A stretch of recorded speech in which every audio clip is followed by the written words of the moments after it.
Bien, tengan muy buenas tardes. Vamos a dar inicio en este momento a la sesión de hoy.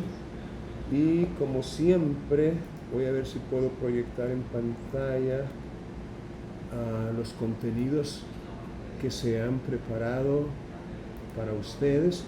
Y a medida que ustedes los vean en pantalla, quizás resulte alguna pregunta, ¿no? Porque estamos ahorita en la semana 7. El tema de la semana es generalidades del proceso posesorio, es decir, las pretensiones posesorias.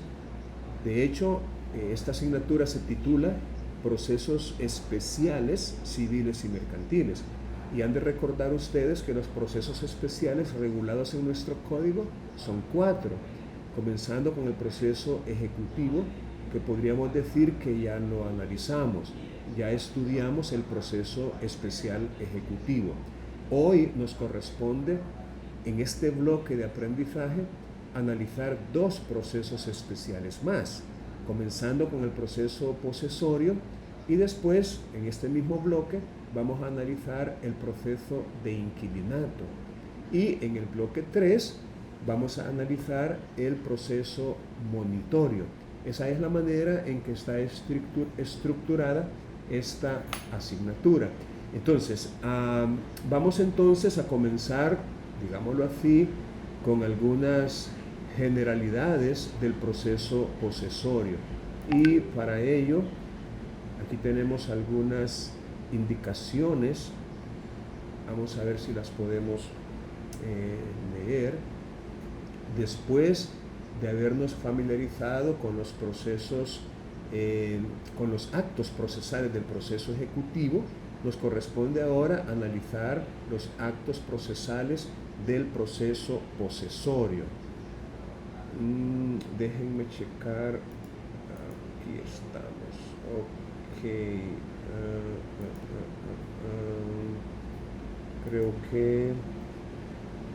Creo que tenía un dilema con la cámara. Vamos a ver.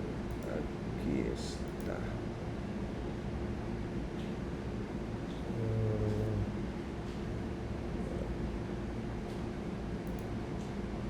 Ahora sí. Perfecto.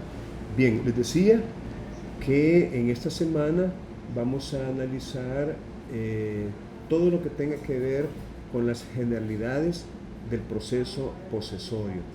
Y vamos a comenzar estudiando en el Código Civil los artículos 918 y siguientes. Estos son los títulos 12º y 13º del libro segundo del Código Civil. En otras palabras, necesitamos repasar, digámoslo así, el título llamado de las acciones posesorias, y esto es los artículos 918 al 930 del Código Civil, y el título llamado de algunas acciones posesorias especiales, que estas aparecen de los artículos 931 al 951, siempre del Código Civil. Y ello porque mal podríamos nosotros iniciar el estudio de los actos procesales sin conocer de antemano los aspectos, llamémosle, materiales o sustantivos. Es decir, de poco o de nada nos serviría familiarizarnos con la forma de proceder si no tenemos el sustento fáctico.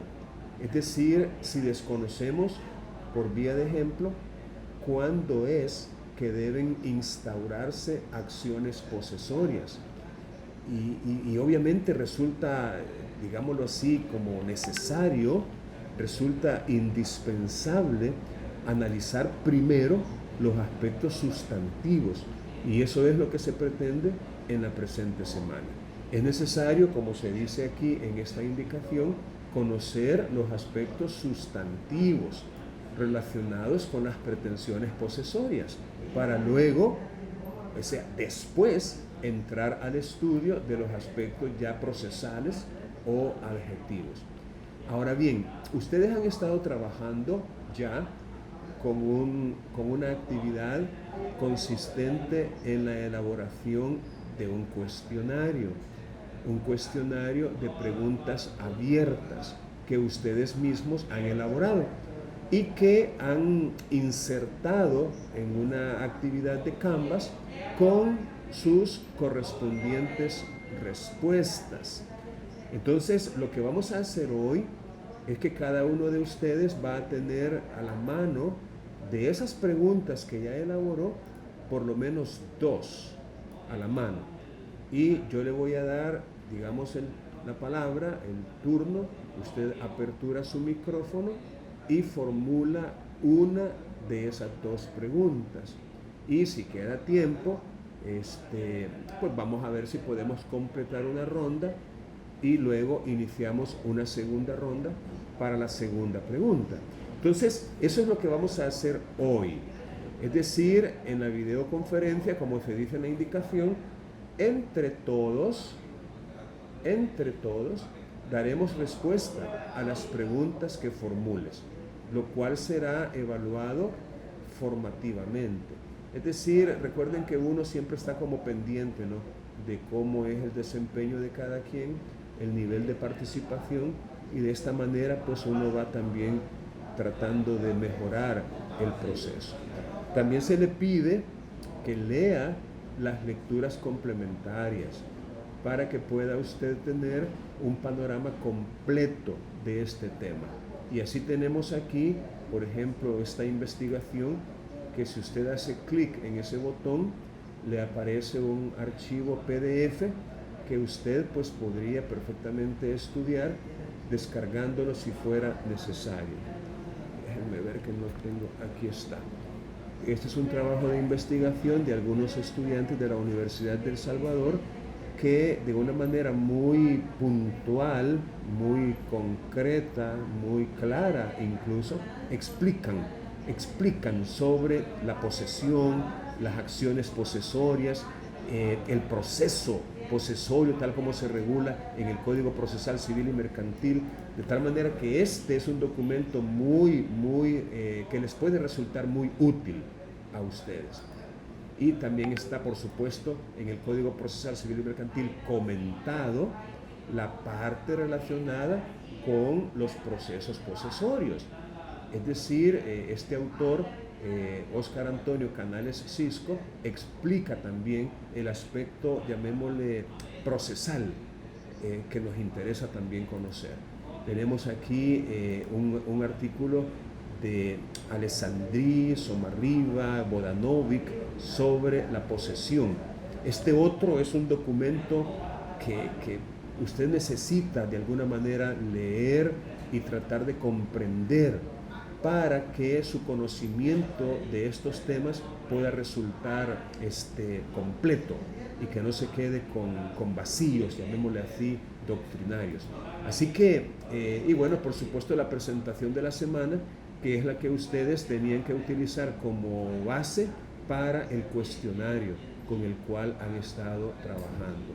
Esto es prácticamente el mismo contenido que aparece en el Código Civil, que les fue colocado de una manera un tanto diferente para que ustedes pudieran de una manera un poco interactiva o didáctica poder a través de estos vínculos, de estos botones, poder ir avanzando poco a poco en su lectura y formulando, por supuesto, las preguntas que usted consideró pertinentes. Entonces, repito, vamos a tener hoy esta actividad de preguntas y respuestas basadas en los cuestionarios que ustedes prepararon y que todos han colocado en la actividad que estuvieron trabajando el día de ayer, que es precisamente este cuestionario sobre aspectos sustantivos de las acciones posesorias, que es obviamente este material. Así que por favor, cada uno de ustedes prepare de estas preguntas 2 preguntas, cada uno de ustedes. Y como les repito, aleatoriamente yo les voy a dar el uso de la palabra para que pueda formular la pregunta y por supuesto tenga a la mano la respuesta. Así vamos a poder incluso entre todos conocer no solo la pregunta, sino también la respuesta que usted, digamos, formuló.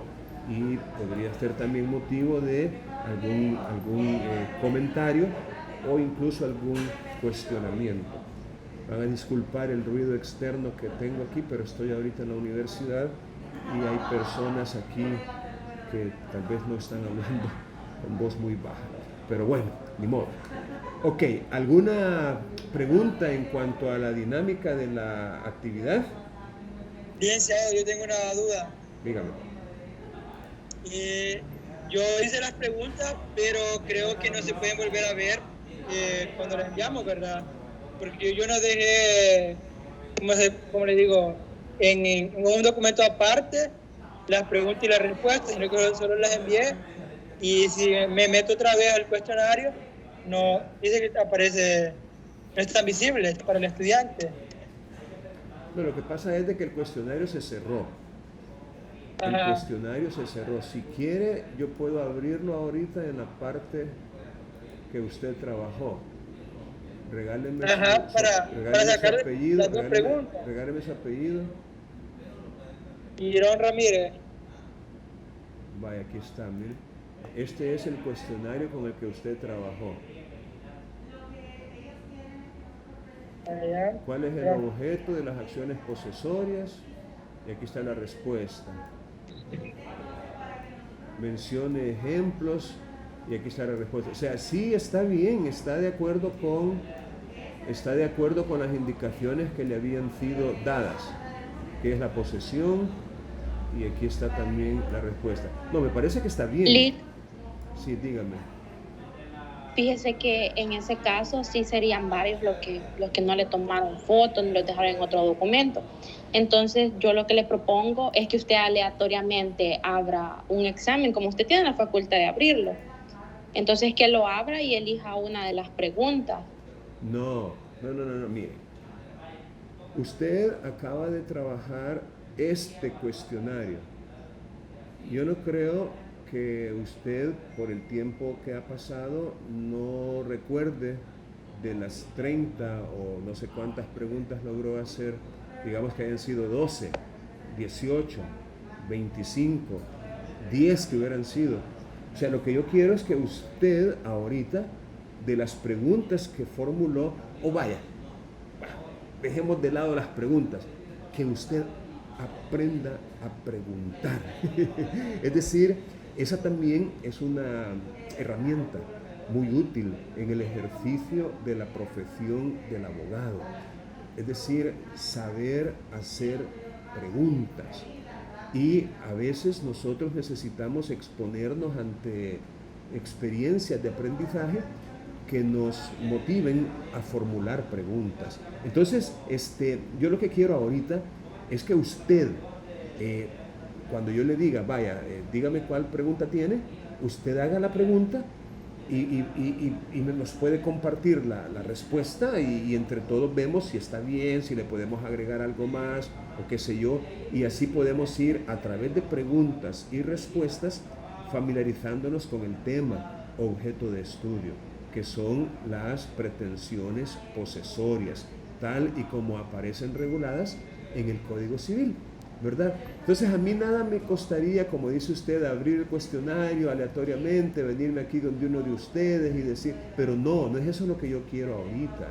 Lo que yo quiero ahorita es que usted abra el micrófono y me formule o me diga cuál pregunta considera necesario que podamos comentar entre todos, y así vamos a ir, repito, avanzando poco a poco. ¿Alguna otra inquietud que tengan con respecto a lo que vamos a hacer hoy? Hola, ¿puedo ya formular mi pregunta? Oh, por supuesto, por supuesto, por supuesto que sí. Bueno, dice, ¿cuál es el objeto de la acción posesoria? Ok, vaya. Permítame, antes de darle más tiempo para la posible respuesta. Vaya, aquí tenemos el Código Civil. Y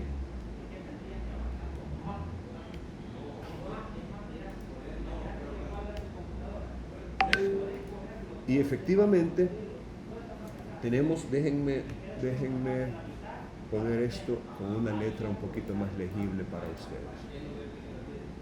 Vaya, la pregunta que usted formuló dice cuál es el objeto de las acciones posesorias, ¿de acuerdo? Vaya, ¿qué respuesta usted escribió? Mi respuesta es que tiene por objeto conservar o recuperar la posesión de bienes raíces o de derechos reales constituidos en ellos. Muy bien. Según el artículo 918 del Código Civil. Así es, así es. Por cierto, y sin agraviar a lo presente, esta fue la pregunta que yo puse como ejemplo, ¿recuerdan? Yo hice un pequeñito videíto por ahí, como de 3 minutos, en donde traté de explicarles la dinámica de este cuestionario, y esta fue precisamente la pregunta que yo ponía como ejemplo, ¿verdad? Y está bien, porque es una pregunta importante. Sin embargo, yo quiero que ustedes anoten ahorita en sus cuadernos otras preguntas que a lo mejor no se las han formulado ustedes, ¿verdad? Tal vez sí, tal vez no, pero yo quiero que ustedes anoten en sus cuadernos otras preguntas que se derivan de esta pregunta. La primera es, ¿qué es un bien raíz? Esa es una pregunta que a lo mejor usted no se la ha hecho, pero que se deriva de esto. Es decir, ¿qué vamos a entender por un bien raíz? Y lo digo porque aquí se menciona bienes raíces. Hay otra pregunta también derivada de esto mismo. ¿Qué es un bien? Es decir, ¿cómo se define jurídicamente hablando un bien? Una tercera pregunta. ¿Cuál es la diferencia entre los bienes y las cosas? Como quien dice, ¿qué relación hay entre el término cosa y el término bien? Repito, estos son algunos asuntos que a lo mejor no corresponda aprenderlos en esta asignatura, pero con toda seguridad son asuntos que ya deben haber sido aprendidos por ustedes.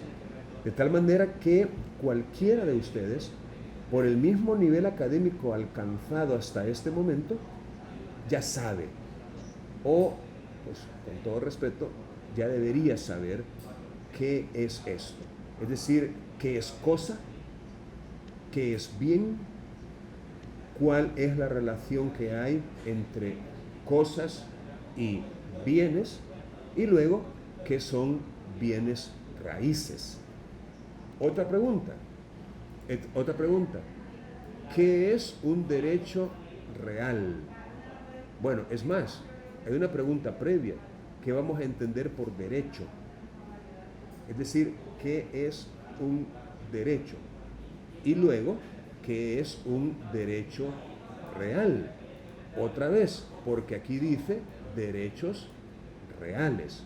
Entonces, es bueno que recordemos qué vamos a entender por derecho real. Es más, si usted recuerda las explicaciones que recibió en una asignatura llamada Derecho Patrimonial, los bienes, en aquel tiempo usted aprendió incluso cuáles son los derechos reales. Es decir, la enumeración o listado, la nómina de los derechos reales. Y ese es un conocimiento clave, es un conocimiento importante. No podemos ignorarlo. Es decir, si yo a quemarropa le pregunto a usted, a ver, enuméreme los derechos reales, ¿cuáles son? Dígame cuáles son, la lista de derechos reales. Entonces usted tendría que mencionarlos, ¿verdad? Bien, otra preguntita. Sí. Sí, le escucho, dígame.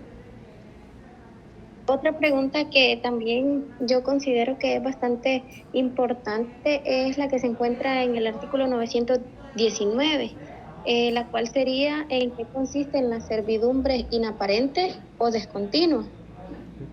Ok. Está bien, está bien.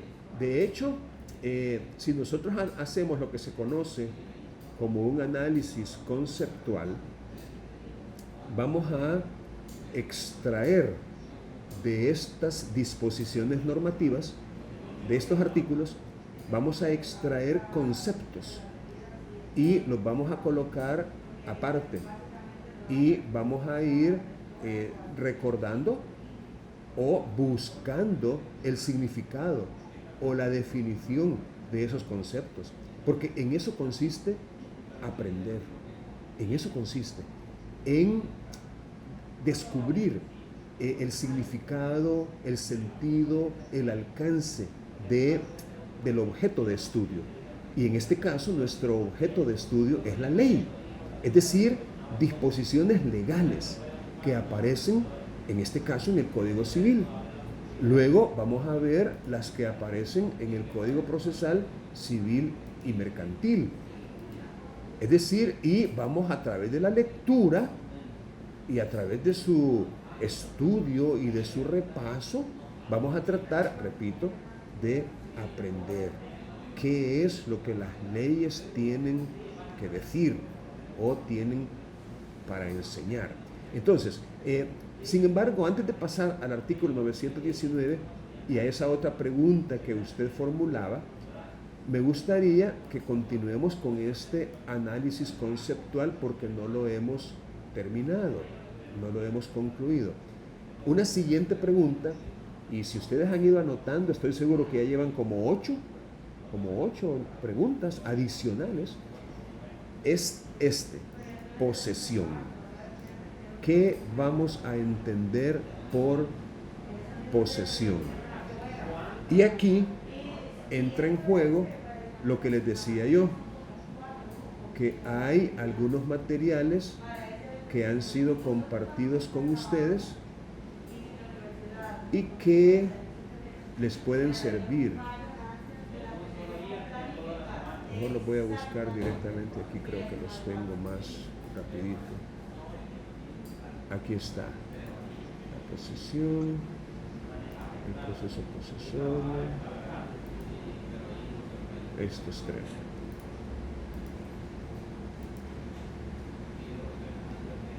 Vaya. Este documento, este archivo PDF titulado La posesión, Alessandri, Somarriba, Vodanovic, nos puede ayudar muchísimo a comprender lo que es la posesión. Y créanme, no es, digámoslo así, un concepto que, algo así como que poco frecuente, no es un concepto raro o poco común de ser utilizado en lo que nosotros hacemos en el día a día. Es decir, como abogados, como notarios, como profesionales del derecho, nos vamos a encontrar con bastante frecuencia con este tema de la posesión. Es más, si lo analizamos bien y nos vamos, por ejemplo, a la Constitución de la República, nosotros nos encontramos con un artículo 2, o sea, no hay que ir tan lejos, con un artículo 2 en la Constitución que menciona el término del que estamos hablando. Menciona el concepto posesión, pero no lo define. Sin embargo, lo menciona, lo incluye, pero no lo define, porque no le corresponde a la Constitución definirlo. La posesión es definida por otros cuerpos normativos, en este caso por el Código Civil. y también por la doctrina. Los tratadistas del derecho también regulan o definen y explican de una manera muy clara lo que es la posesión. Pero lo que yo les quiero enfatizar es que el término posesión y las correspondientes acciones que se derivan de ello, que son las acciones posesorias, que es nuestro objeto de estudio, no son cosas que no nos vamos a encontrar, ¿verdad? Algo así como que dice, ay, ¿eso para qué lo tengo que aprender? Ay, no, eso es aburrido. No, si eso ni me va a servir. No es cierto. Por supuesto que este conocimiento nos va a servir. Y no adquirirlo, pues de alguna manera va a constituir una desventaja, va a constituir un punto de quiebre con relación a otros colegas. Entonces, el artículo 2 de la Constitución dice que toda persona tiene derecho a la vida, integridad física y moral, libertad, seguridad, trabajo, propiedad y posesión. Fíjense bien cómo desde la Constitución misma se distingue entre lo que es propiedad o dominio, que también se le conoce, dominio o propiedad, es decir, la calidad de ser dueño o propietario de algo, y lo que es la posesión. Repito, son cosas diferentes y ambas categorías están protegidas constitucionalmente. Por eso dice que toda persona tiene derecho también a ser protegida en la conservación y defensa de los mismos. Es decir, de estos derechos que antes había mencionado. Toda persona tiene el derecho de ser protegida en la conservación y defensa de esos derechos.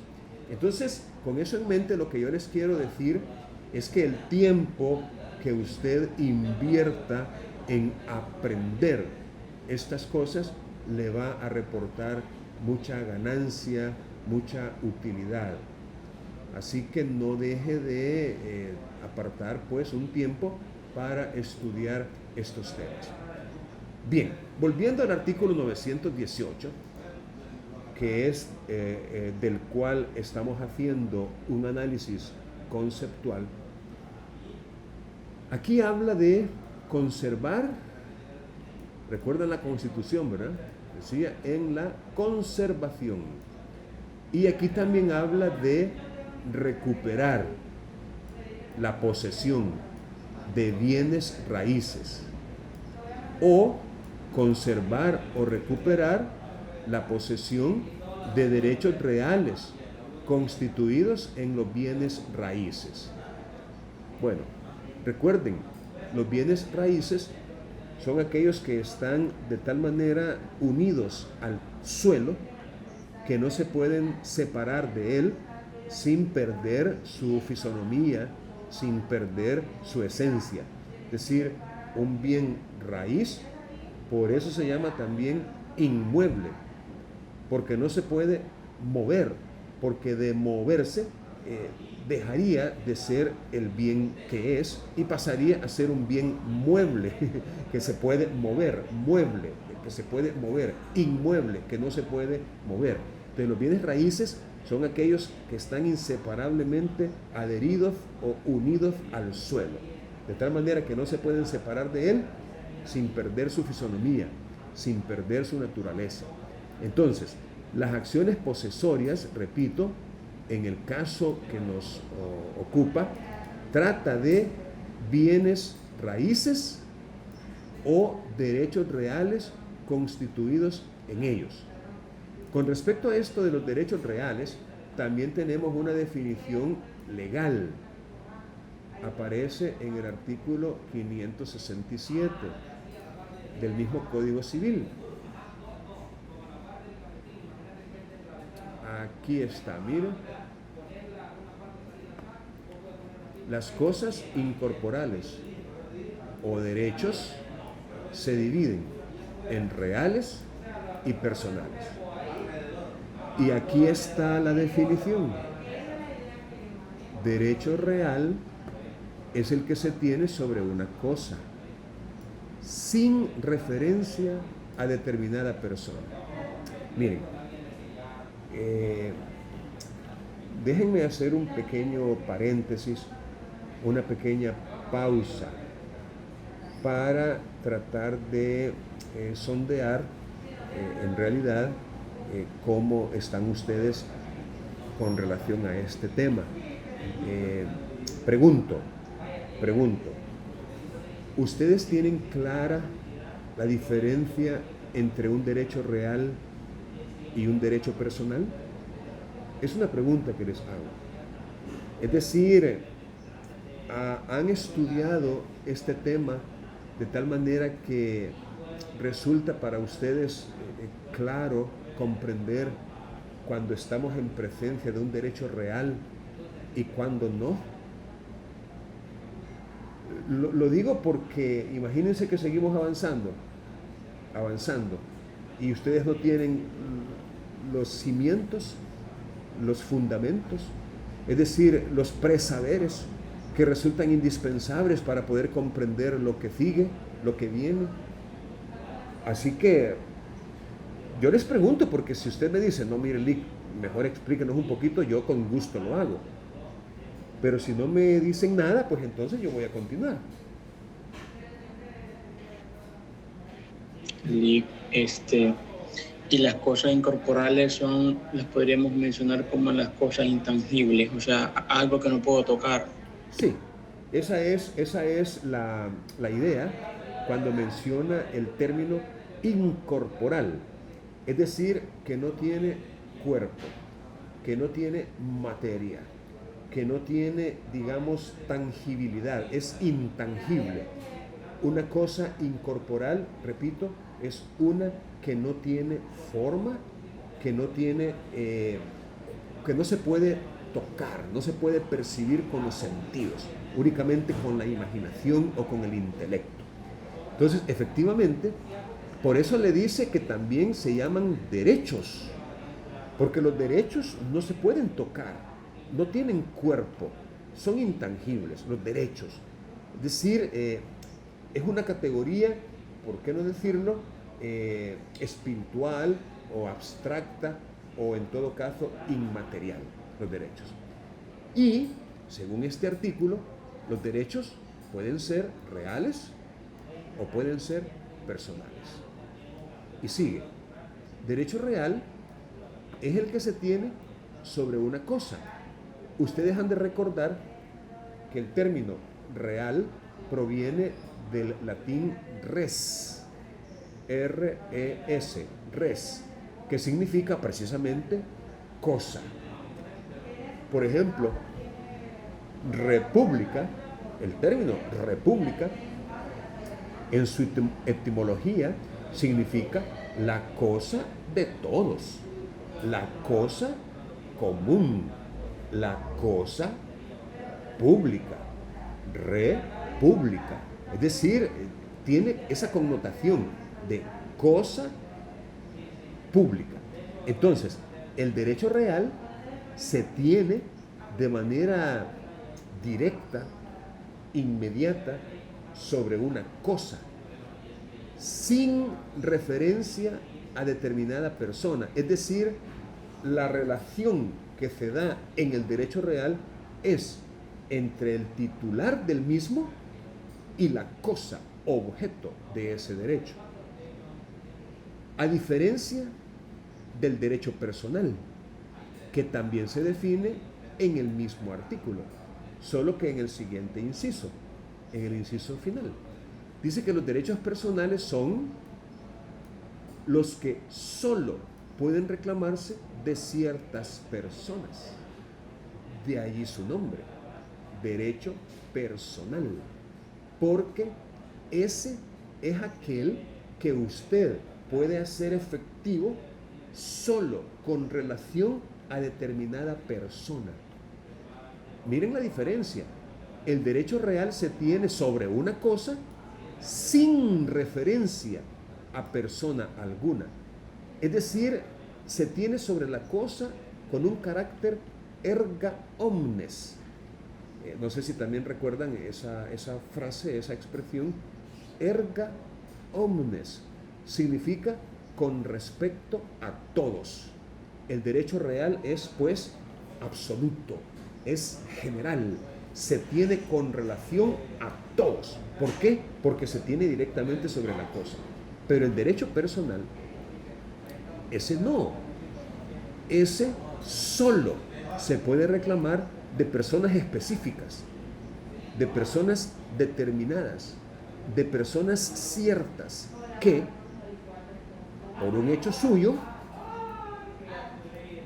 o por disposición de la ley, están sujetas a las obligaciones correlativas. Fíjense lo importante que resulta conocer el artículo 567 para cualquier abogado o notario, para cualquier profesional del derecho, porque el artículo 567 nos da un par de definiciones que son de la mayor importancia en el ejercicio de esta profesión.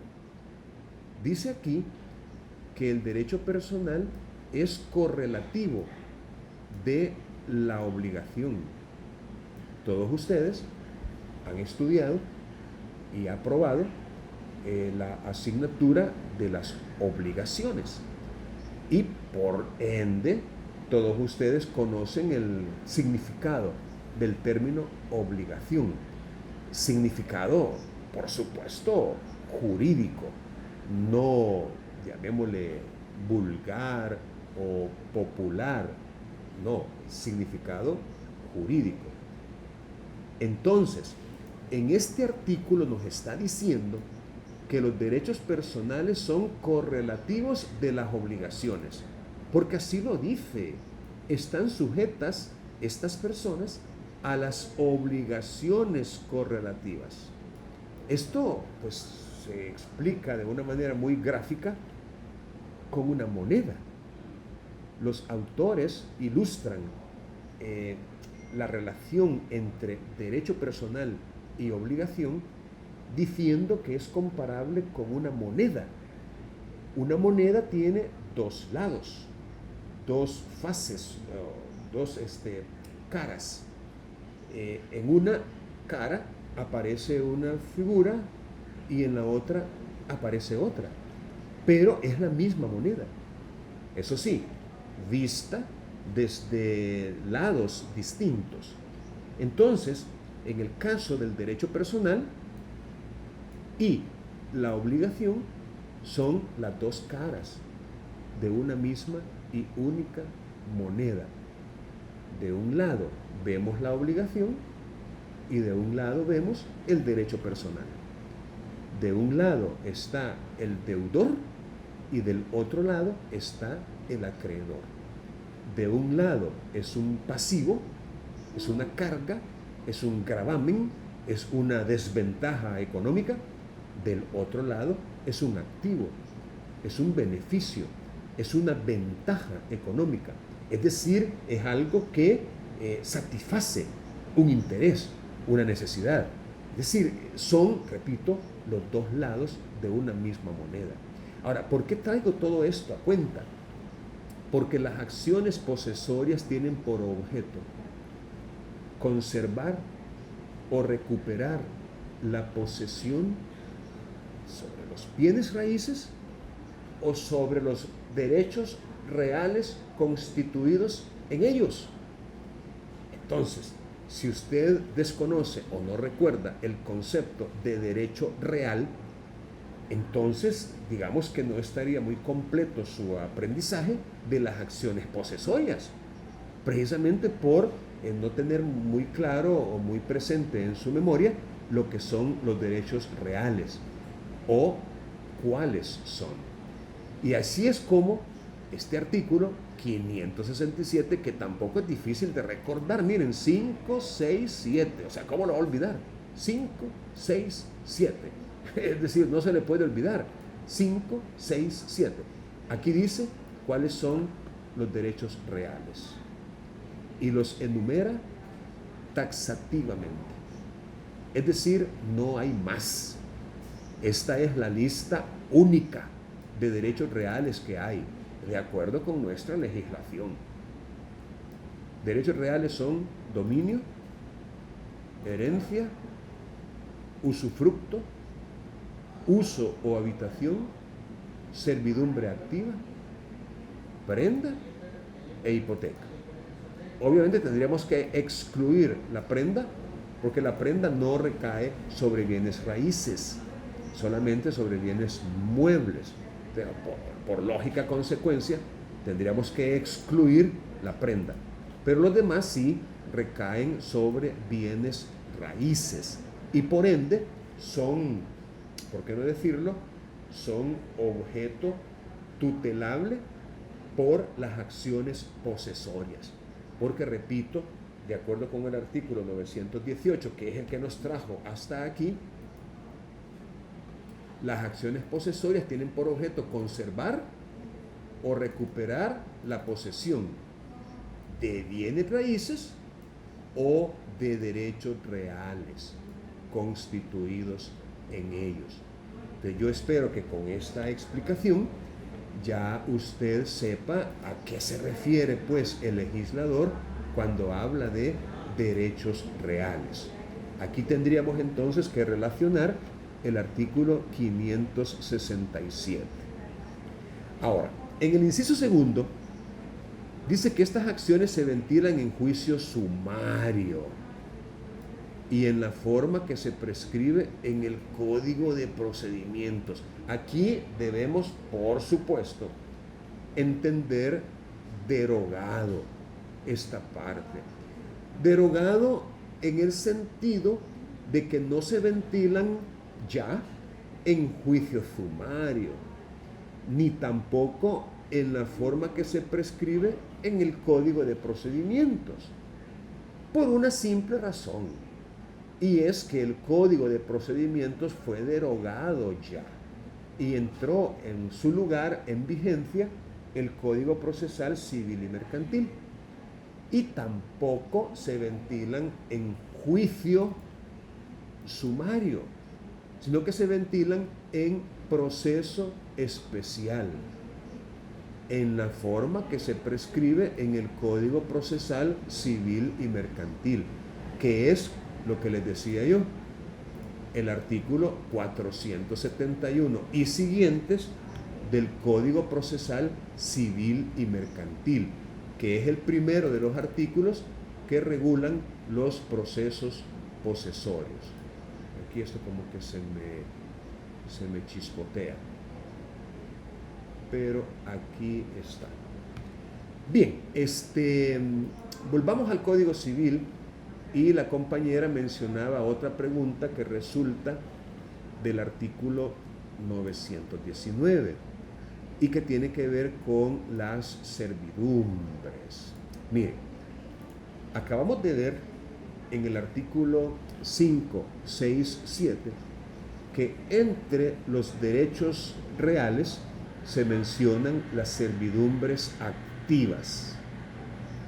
Entonces, como acaba el legislador de darnos una regla general, cuando dice los derechos reales constituidos en los bienes raíces, aquí en esta parte de aquí cuando dice o de derechos reales constituidos en ellos, aquí está como queriendo abarcar todos los derechos reales.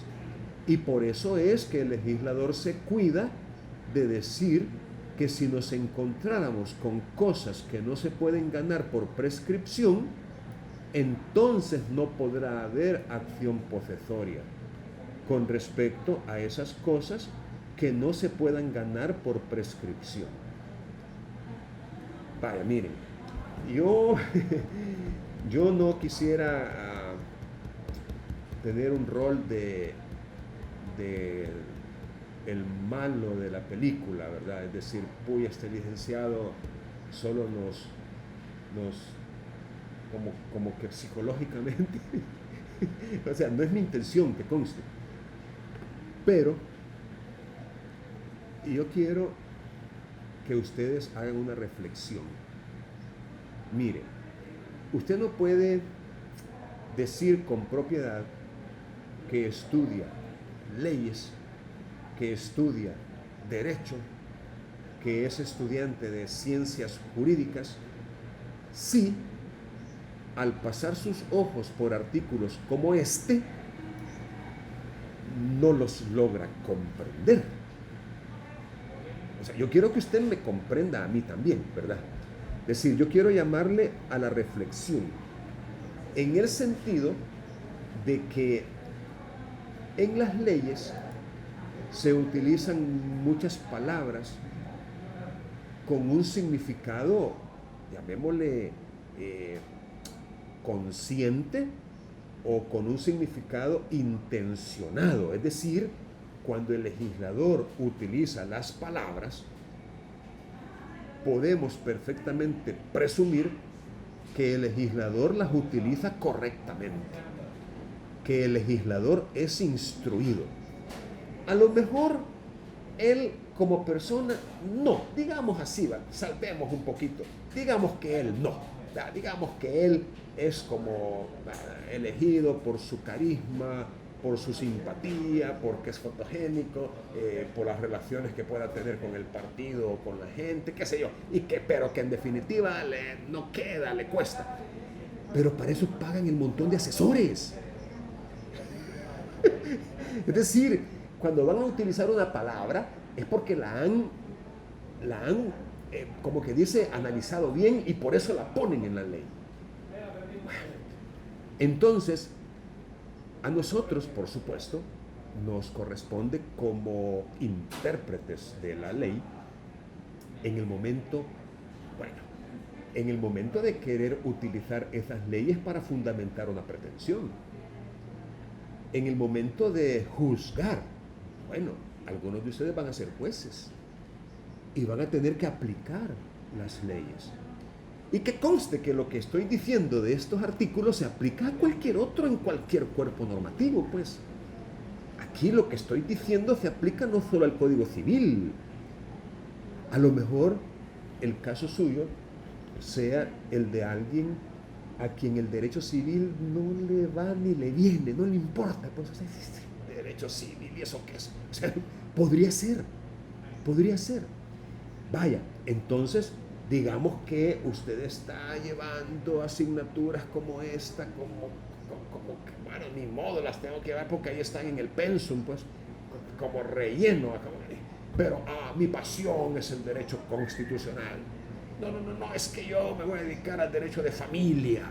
No, yo voy a ser penalista, ya vas a ver que ya las cárceles las voy a vaciar. Es decir, usted podría tener alguna inclinación natural hacia cierta área del derecho, tal vez el derecho laboral, tal vez el derecho administrativo, tal vez el derecho de menores, tal vez el derecho tributario. Mira, y hay billetes, miren, el derecho tributario, no hombre, usted representa personas que el fisco está persiguiendo para que le pague $200,000 y usted va a lograr que solo pague 40,000.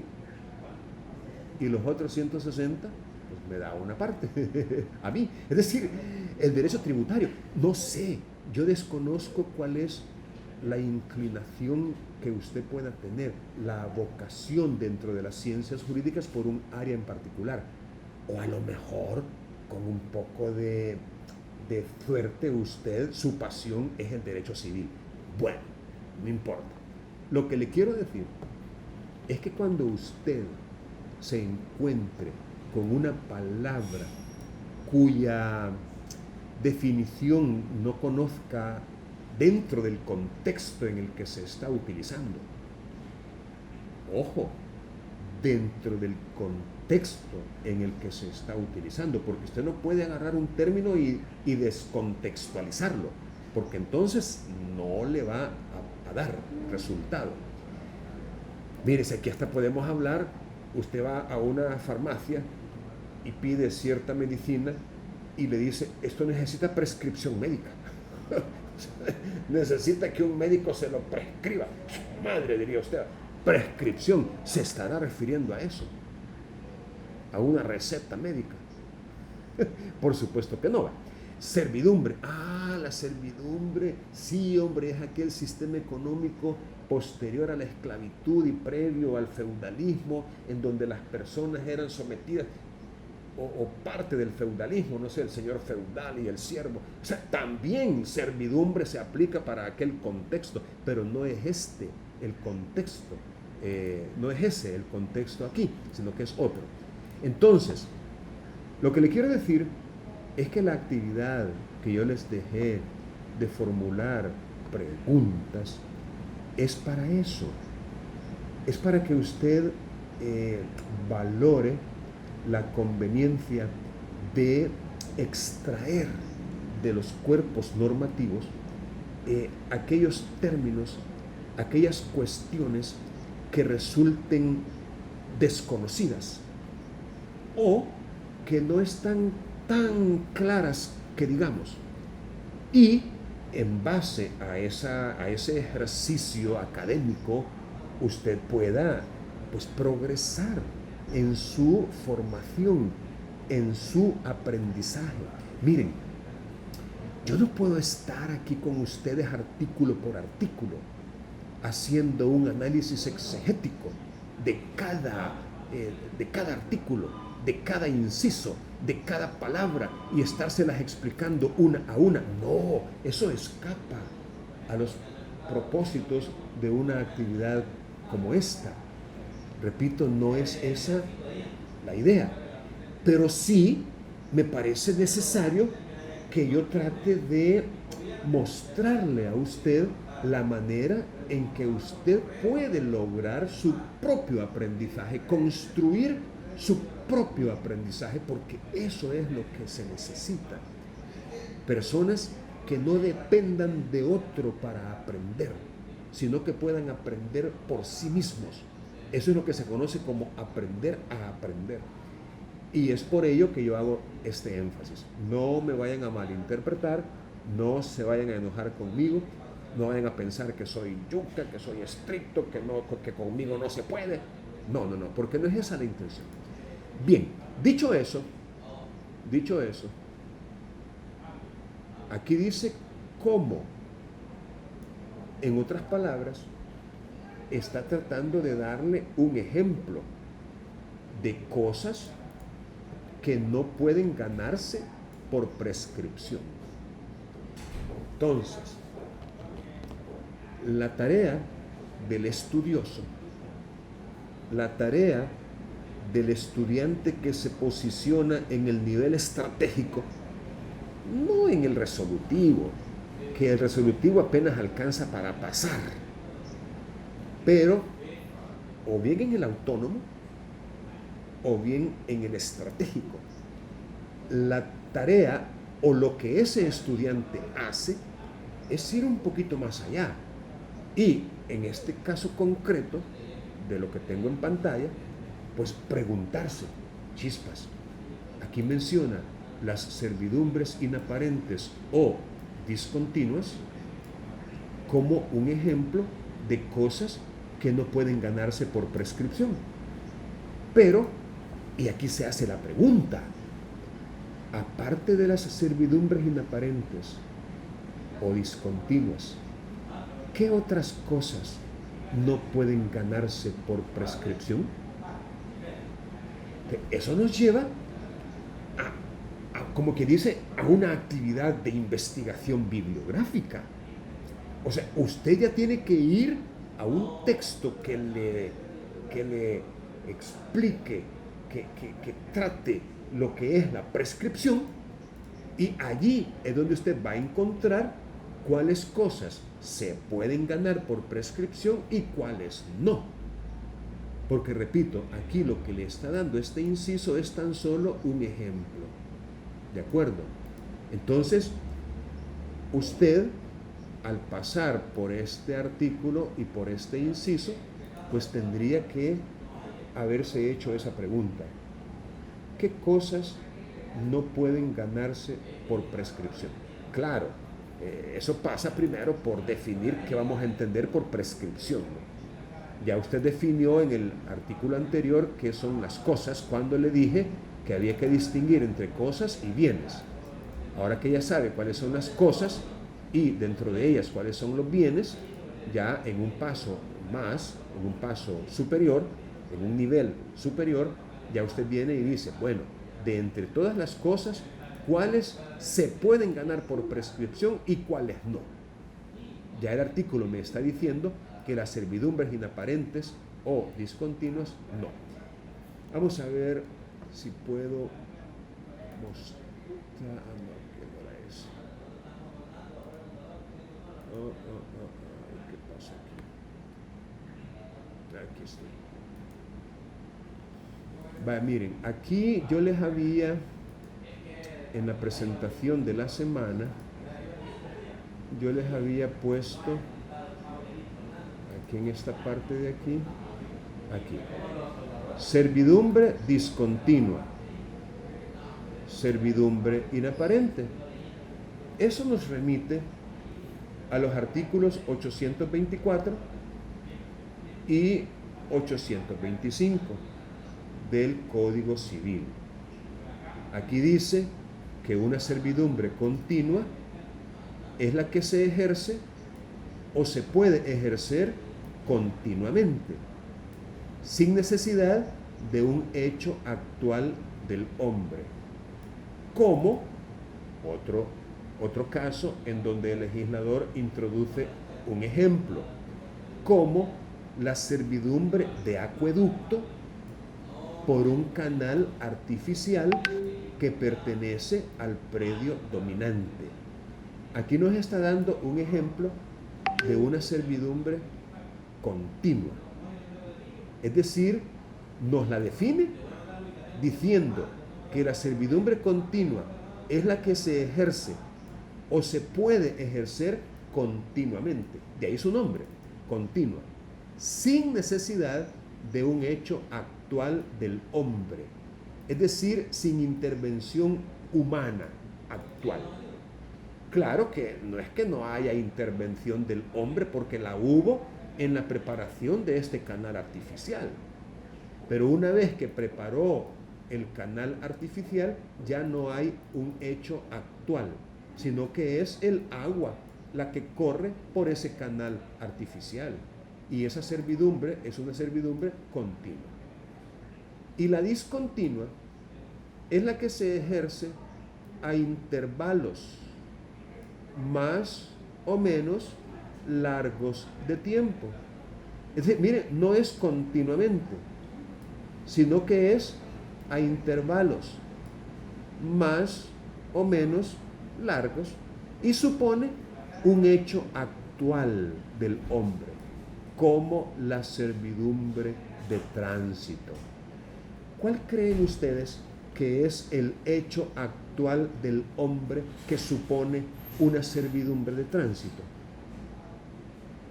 Ayúdenme, por favor.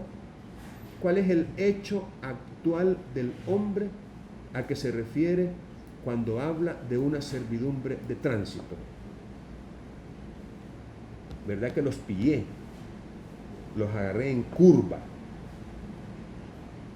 Vamos a ver, somos más específicos. Mari Mercedes, a usted le gusta participar. ¿Cuál es, dígame, el hecho actual del hombre? Sí, buenas tardes, Lick. En curva, ¿eh? Respecto de eso, se estaba investigando porque sí, la verdad que no tengo ahorita la respuesta. Vale, pero mire. ¿Usted alguna vez ha visitado el campo o tiene familiares en lo que nosotros llamamos el campo? Sí, Lick. Vale. Y me imagino que todos, yo también. En el campo existen terrenos que, digamos, no tienen una conexión directa o inmediata con una calle, con una carretera o qué sé yo, con un callejón. O sea, es decir, están desprovistos de una manera directa de comunicarse con el exterior. Entonces, para poder entrar y para poder salir, ese predio que está descomunicado, que está incomunicado, que está aislado, se convierte en un predio dominante. y los predios que están entre él y la calle se convierten en predios sirvientes, gracias a una servidumbre que se establece entre ellos para que el predio dominante tenga una manera de que se entre y de que se salga de él o a él. No sé si me explico.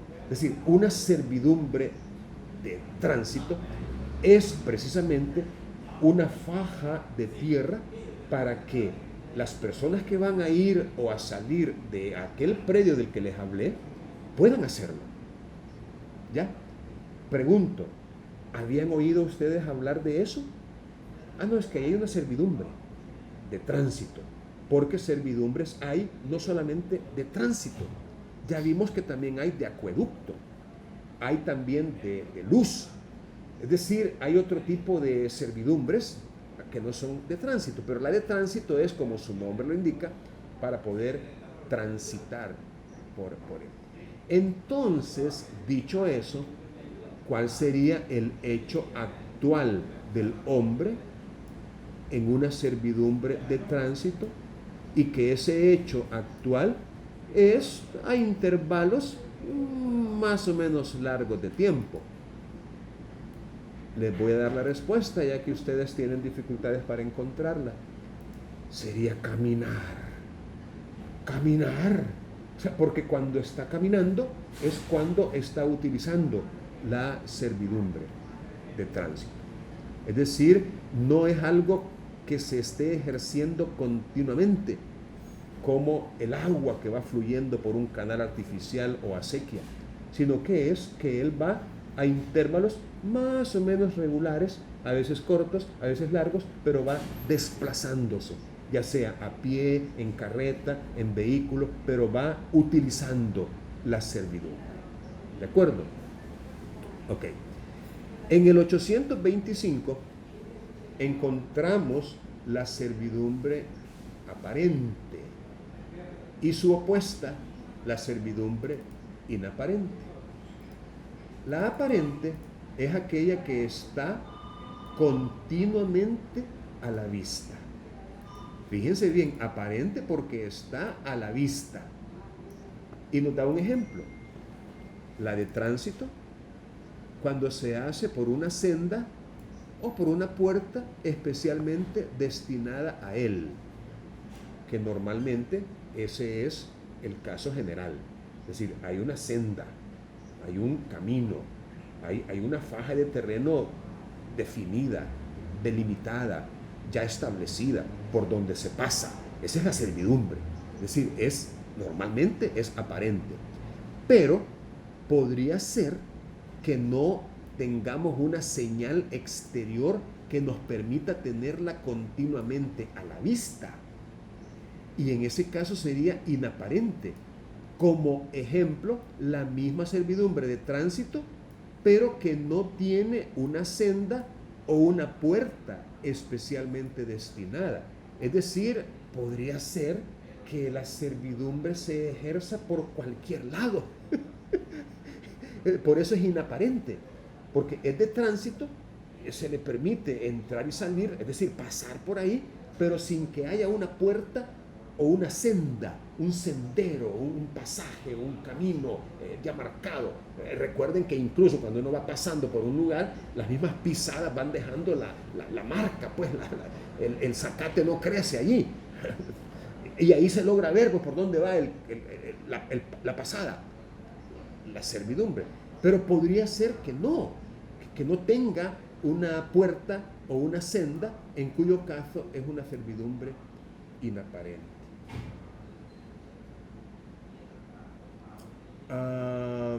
Tenemos también aquí, quiero ver, en el artículo 563, los bienes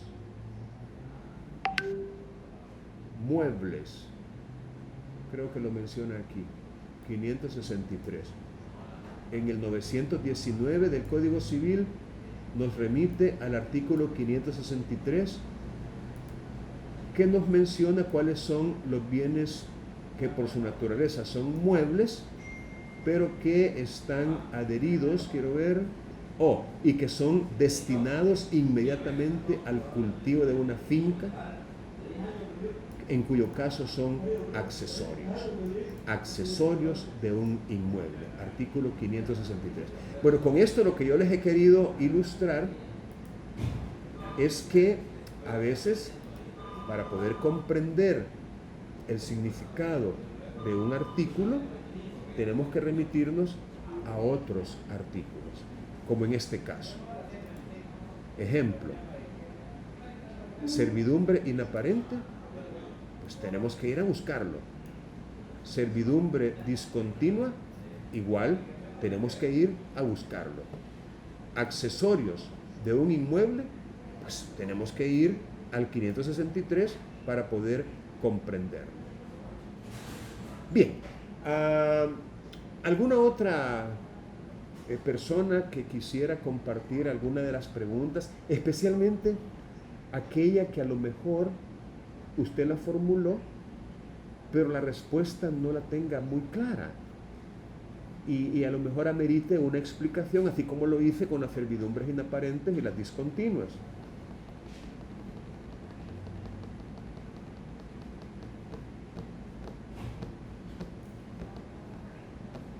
Aquí es donde digo yo, miren, ustedes deberían aprovechar. Dígame, Miguel. Yo hice una pregunta respecto de la tenencia y la mera tenencia, porque es que hace relación también de la posesión. Entonces mi pregunta la formulé de la siguiente manera: ¿cuál es la diferencia entre la tenencia y la mera tenencia? Vaya, voy a sugerirle tanto a usted como a sus demás compañeros que se remitan a este documento que tengo en pantalla y que aparece en los recursos complementarios y que se titula La posesión, y que es de los autores chilenos Arturo Alessandri Rodríguez, Manuel Somarriba Undurraga y Antonio Bodanovic, 3 autores chilenos que como profesores de Derecho Civil escribían también, explicaban muy bien y de alguna manera contamos con ese recurso doctrinario para aprender Derecho Civil. Bien, aquí nos da un concepto de posesión. Nos da la naturaleza jurídica de la posesión, es decir, el dilema que hay en cuanto a si es un hecho o si es un derecho. Y luego menciona algunos autores que han discutido sobre eso y al final termina con una conclusión.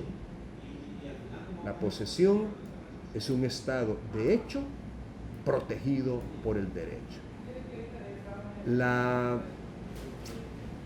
Bueno, aquí sigue con la idea esa, ¿verdad? En cuanto a que si es necesario que haya un derecho para que haya posesión o no.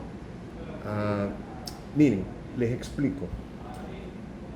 Una cosa es ser dueño o propietario, o sea, tener el derecho real de dominio sobre una cosa, sobre un bien.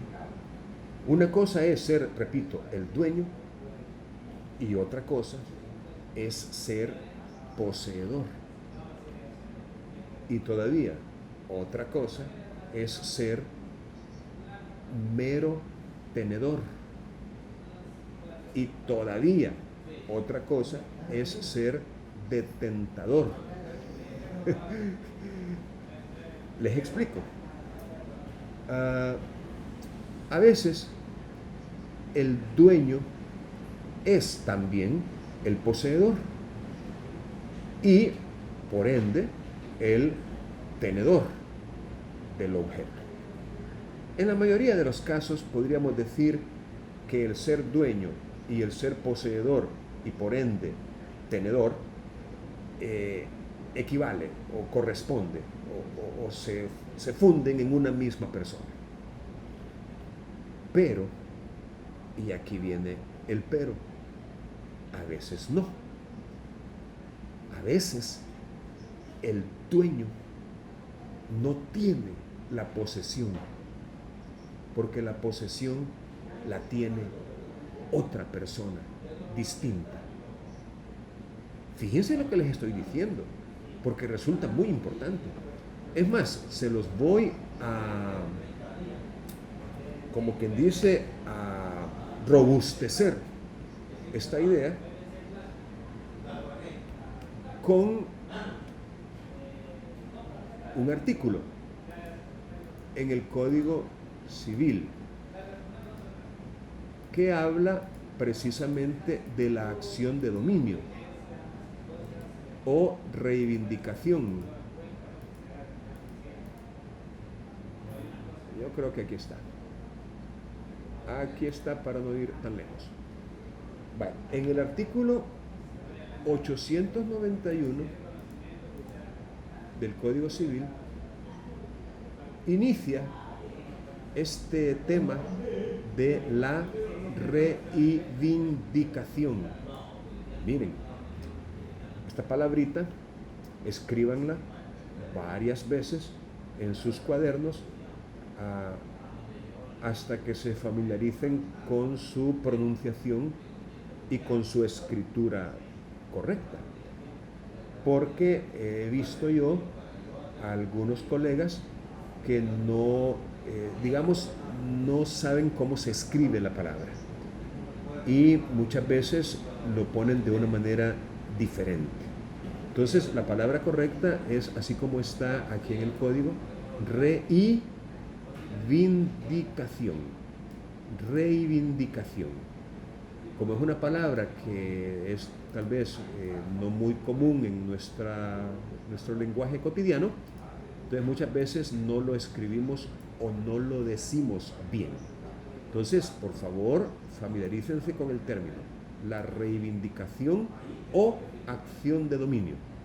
Ok, aquí quiero llegar. Es la que tiene el dueño de una cosa singular de que no está en posesión, para que el poseedor de ella sea condenado a restituírsela. Entonces, yo quiero que ustedes vean aquí la diferencia que hay entre el dominio y la posesión. Repito, usted se va a topar con muchos casos en donde el dueño es también el poseedor. De hecho, imagínense que un dueño inicia una reivindicación y gana, es decir, que la posesión le va a ser restituida porque la había perdido y otra persona había tomado para sí la posesión y el dueño estaba desprovisto de ella. No era poseedor, porque el poseedor era otro que no era dueño. Entonces, una de las maneras en que la reivindicación es definida es decir que la reivindicación es la que tiene el dueño no poseedor o el propietario no poseedor, para que el poseedor no propietario sea condenado a restituir la posesión. Entonces, con esto lo que repito es, o lo que he querido yo remarcar, es esa diferencia. Es esa diferencia que hay entre el dominio y la posesión. Ahora bien, ¿cuáles son los elementos de la posesión? Es decir, ¿por qué es importante este tema de los elementos de la posesión? Porque precisamente aquí es donde entra en juego la respuesta a la pregunta que usted formuló. Dice que dentro de la teoría clásica, que es la que sigue el Código chileno y por extensión el salvadoreño, la posesión consta de dos elementos, con fisonomía propia e independiente. Ellos son el corpus y el animus. El corpus es un poder físico o potestad de hecho sobre la cosa. El animus es una voluntad especial en el que pretende poseer. Es un elemento de carácter psicológico o intelectual llamado animus. Animus consiste en la intención de obrar como propietario, como señor o dueño, o en la intención de tener la cosa para sí. Es un animus rem sibi habendi, tener la cosa para sí. Relaciones entre la posesión y la tenencia.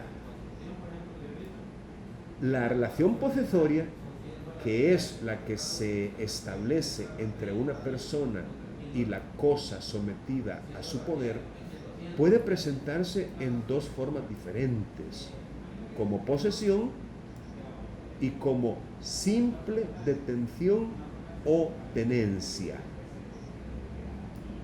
Muchas son las teorías que tratan de resolver la cuestión, pero hay dos que son básicas y principales. Una de ellas es la clásica subjetiva o de la voluntad, y la otra es la corriente objetiva.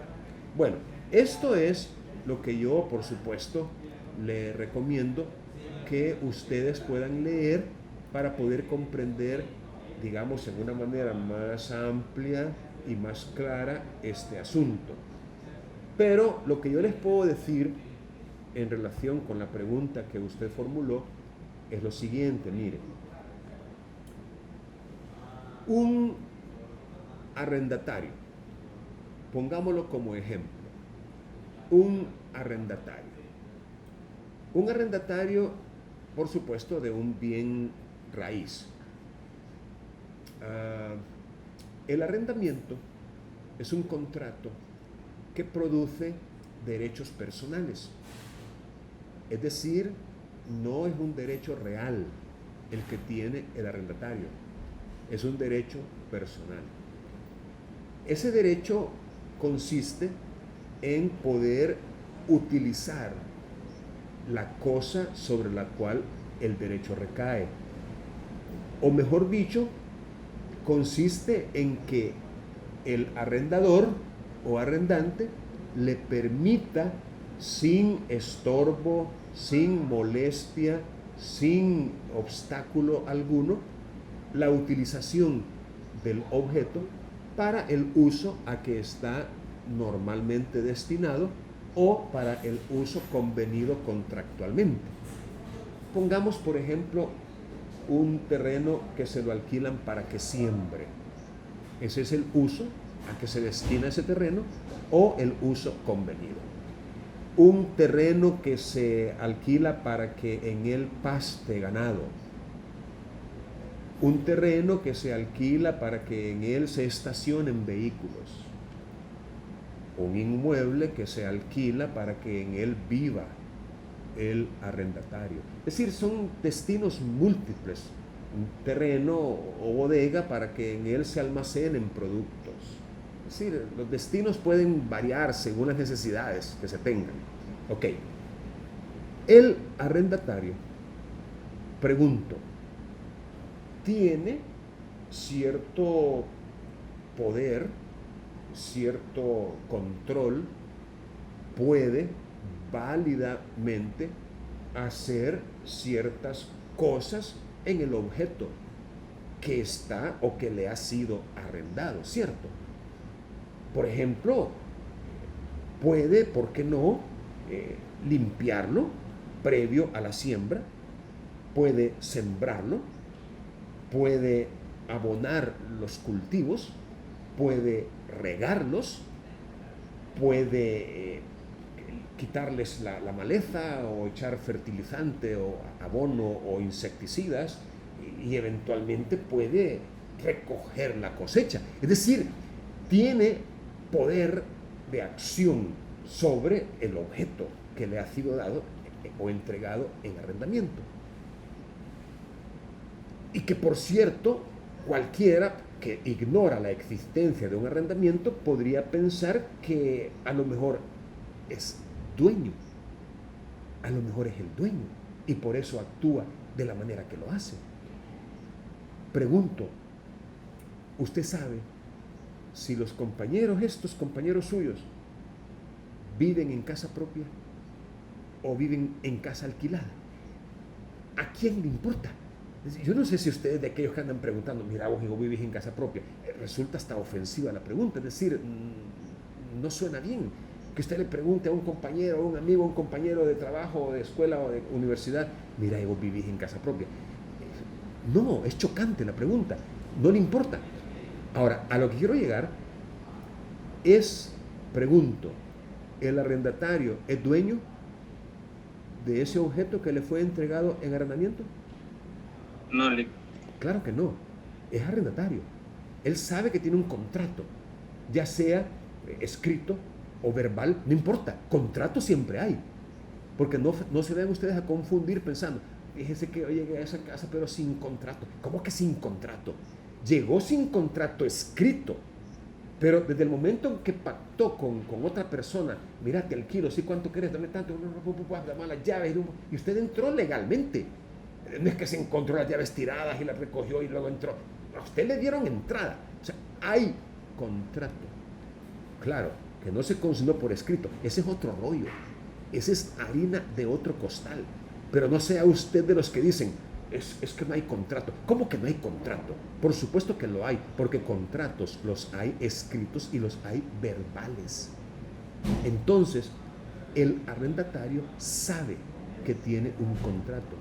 Y ese contrato le fue, digámoslo así, otorgado pues por otra persona. Él, en consecuencia, reconoció de entrada que no es el dueño. O dicho en palabras utilizadas por el legislador, reconoció dominio ajeno. Fíjense que lo que les voy a decir. Distinto es el caso, y muy distinto, de un agricultor que, careciendo de tierras propias, e incluso, extrememos el ejemplo, careciendo de dinero para arrendar terrenos, de repente se dio cuenta de un terreno abandonado, de un terreno baldío, de un terreno que da la apariencia de que no le pertenece a nadie. ¿Ustedes han visto terrenos como ese? Así, abandonados.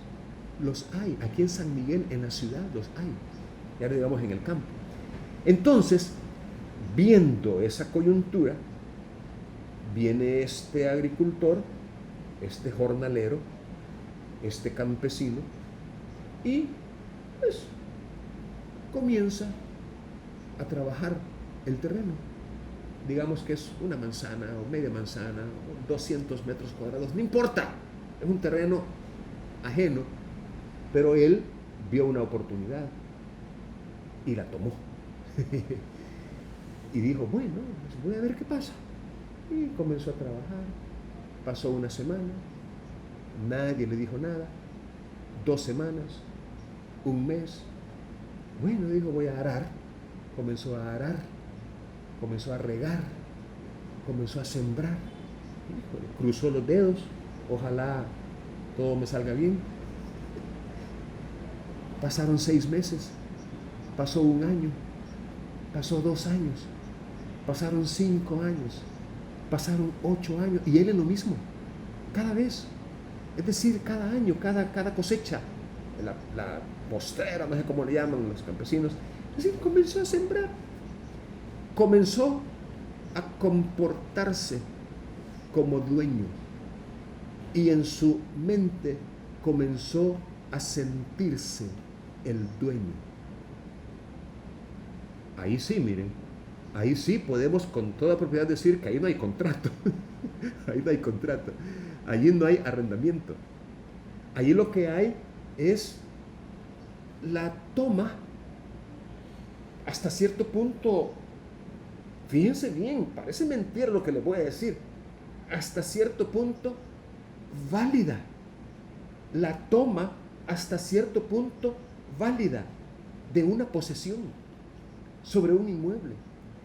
¿Está registrado o no está registrado? ¿Tiene dueño o no tiene dueño? No importa para efectos de la posesión. Allí no hubo clandestinidad, allí no hubo violencia. No es que llegó machete en mano, vaya, se me salen de aquí porque de aquí en adelante yo voy a ejercer actos de dueño. No, él entró, como quien dice, con aquel como gallo comprado, ¿va? Pero empezó a trabajar a la vista de todos. Llegó un momento en el que todos los vecinos, todos los de la comunidad, todos lo empezaron a reconocer como dueño. Él no tenía por qué andar diciendo, no, yo aquí no soy el dueño, no, yo aquí entré porque lo vi solo. No, él se empieza a comportar como dueño y empieza a presentar ese terreno como propio. Empieza, repito, a hacer actos propios del dueño sin serlo. Que se parece lo que él hace con lo que hace el arrendatario. Claro que se parece, pero ¿cuál es la diferencia? A ver, díganme la diferencia entre el primero, el arrendatario, y el otro que entró así sin permiso de nadie. Que el arrendatario reconoce el dueño. Hay un contrato, el arrendatario reconoce el dueño. Exacto. A alguien, ¿verdad? A una que es dueño, y en cambio, el último que usted, en el ejemplo que usted pone, pues ese no reconoce a nadie, ese el ánimo de él es el dueño. Ok. Aquí está entonces la diferencia entre el poseedor y el mero tenedor. Es decir, el arrendatario, por reconocer dominio ajeno, es un mero tenedor o simple tenedor o tenedor a secas. O sea, no he leído yo diferencia entre mera tenencia y tenencia. No, ahí sí son lo mismo. Tenencia o mera tenencia para recalcar, mera tenencia o simple tenencia para recalcar el hecho de que solo es tenencia. No hay animus, solo hay corpus, no hay conciencia ni voluntad de ser el dueño. No se reconoce dominio ajeno, sino que la cosa se tiene para sí, en el caso del poseedor. En el caso del arrendatario, del comodatario, del acreedor prendario tratándose de bienes, muebles, del, el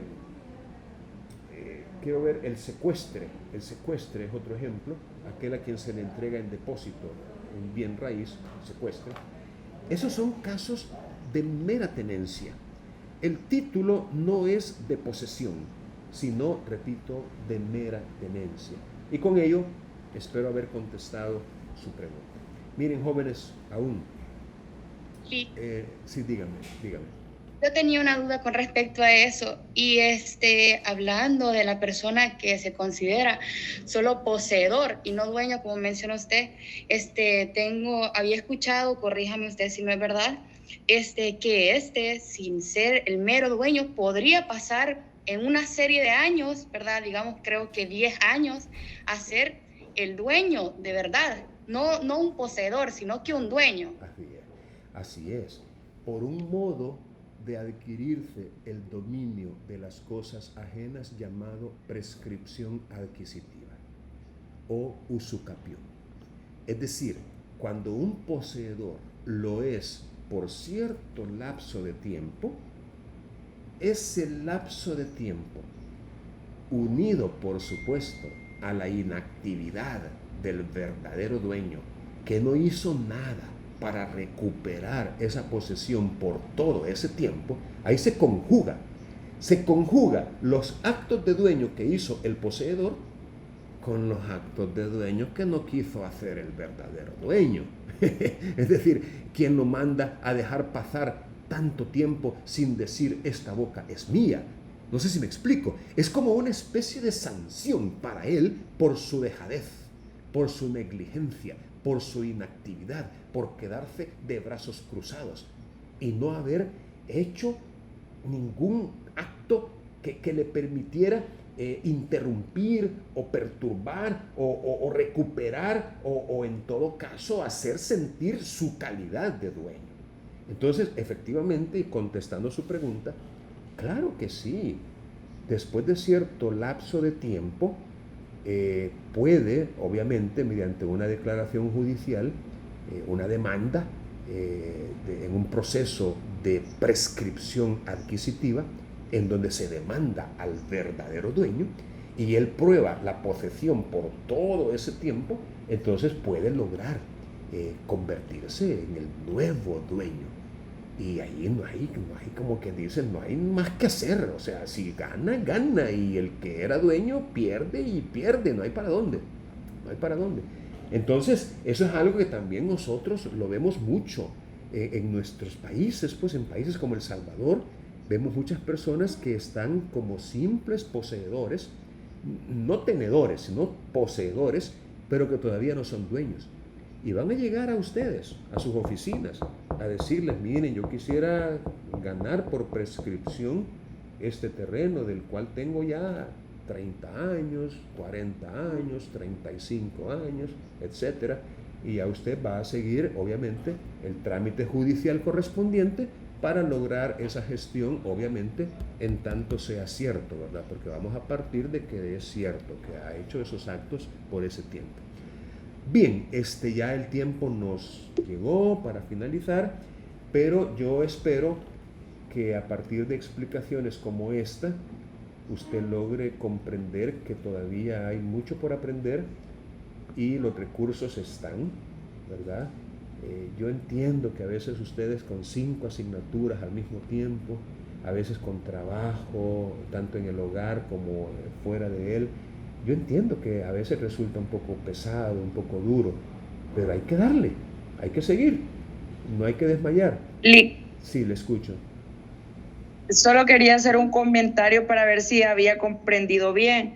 Anteriormente se hablaba acerca de la servidumbre de tránsito y usted mencionaba que esta servidumbre pues tiene un carácter discontinuo, por lo mismo que usted nos mencionaba, que para poder ejercerla se necesita como un hecho actual por parte del hombre, y usted nos ponía, nos lo mencionaba, ¿verdad? Entonces, pero se mencionaba que la misma ley ya establece que esta no se puede adquirir por prescripción. Entonces,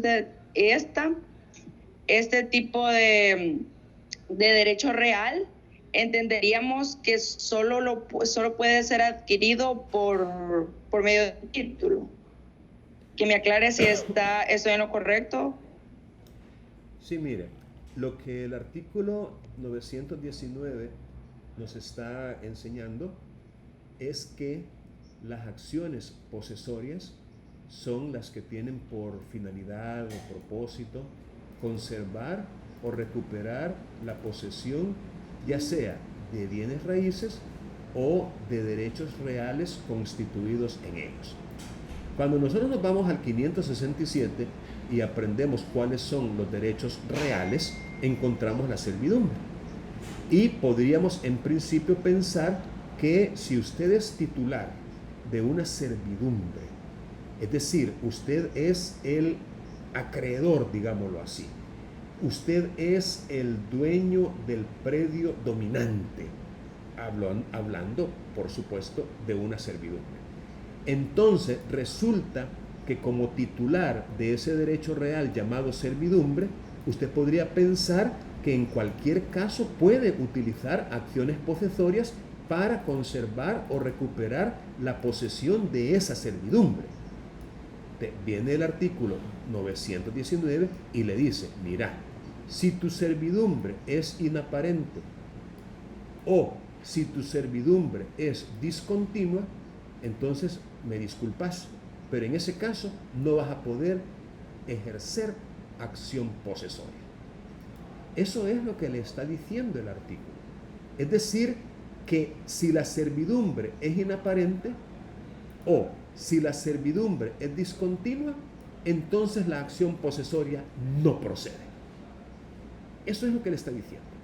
Por supuesto, necesitamos recordar cuándo una servidumbre es inaparente y cuándo es discontinua. Entonces, ese es el contexto dentro del cual se ha mencionado esto de las servidumbres. Bien, bueno, necesitamos terminar ahorita porque ya es hora y voy a dejar de grabar y le voy a tomar la asistencia.